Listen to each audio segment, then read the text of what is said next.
After deciding to compete against women, this mediocre male athlete, Mr. Thomas, ranked 5th in the 200-yard freestyle and won the 500-yard freestyle. Mr. Thomas stole Emma's championship trophy. Thank you, Madam Chair. This amendment is simple and straightforward.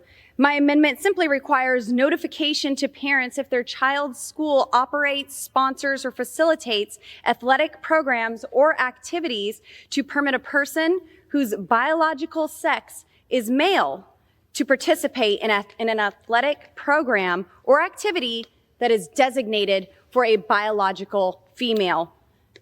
Madam Chair, women's sports are under attack. Woke policies backed by far-left extremists that demand male participation in female sports are completely delusional and contradict science. This allows men who identify as women to undermine legitimate women's accomplishments. American women and girls deserve to compete against biological women in sports, opportunities for athletic scholarships, and their rightful places on the winner's podium without their fear of being sidelined and beat out by a biological male. This was on complete display when William Thomas, a biological man who previously competed in men's swimming, stole Emma Wyant's first place trophy at the 2022 NCAA Division I Women's 500-yard freestyle final. Leah Thomas pulling away over the final 150 meters. Had to work for it. She was pushed over the first 350 meters. Thomas wins the NCAA championship. Ended up very close for second, with Wyant taking it ahead of a late charge from Erica Sullivan in third. As a competitor in men's swimming in 2018 through 19, Mr. Thomas ranked 445th in the 200-yard freestyle and 65th in the 500-yard freestyle.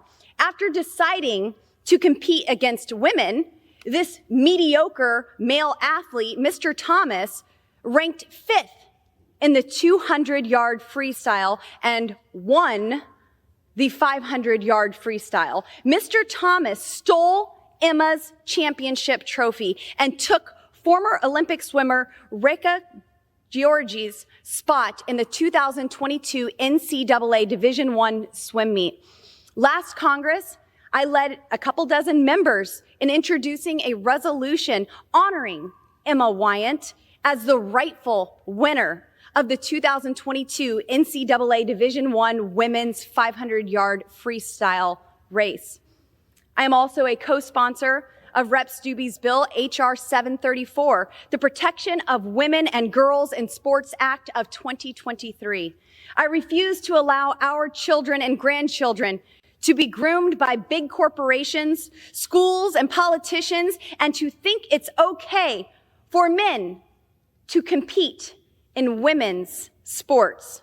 Again, my amendment simply requires notification to parents if their child's school allows males to participate in female-designated sports. I would hope that we could all come to agree that parents have the right to know this before it occurs. I urge my colleagues on both sides of the aisle to support my amendment. And with that, Madam Chair, I reserve the balance of my time. The gentlewoman from Colorado reserves. For what purpose does the gentleman from Virginia seek recognition? I rise in opposition to the amendment. The gentleman is recognized. Thank you. Madam Chair, all school systems are members of athletic leagues. They're dealing with this controversy. They don't need a federal law to apply all over the country. In higher education, this NCAA is dealing with this. We don't need a federal law to tell local school divisions what to do in all cases. Local school divisions are dealing with this. This is controversial, and I think we would do well just to let them work this out. I reserve the balance of my time. The gentleman reserves, and the gentlewoman from Colorado is recognized. Thank you, Madam Chair. I just want to say, we have so many people who see the idiocy in men pretending to be women and stealing opportunities from females. These girls practice their whole lives, sacrifice their bodies with injuries in sports at times and strains, only to be outpaced by a male, a biological male. And I think that it's very common sense for parents to simply be notified that this is taking place. There is federal funding going to our public schools. And so I do believe that we have some sort of nexus with that if we're going to see this extremism take place in our public schools, to at least say parents have a right to know what's going on and this not being taken from them. Other than this very simple common sense amendment, I'm more in favor of abolishing the federal Department of Education and getting the federal government completely out of public schools. But we're not there right now, and we do fund public schools. And there is a mess going on there, and our children are hurting and suffering because of it. So again, I urge my colleagues to support this simple common sense amendment. And Madam Chair, I yield. The gentlewoman from Colorado yields, and the gentleman from Virginia is recognized. Did the gentlelady yield back her time? She did. She yielded the remainder of her time. Thank you.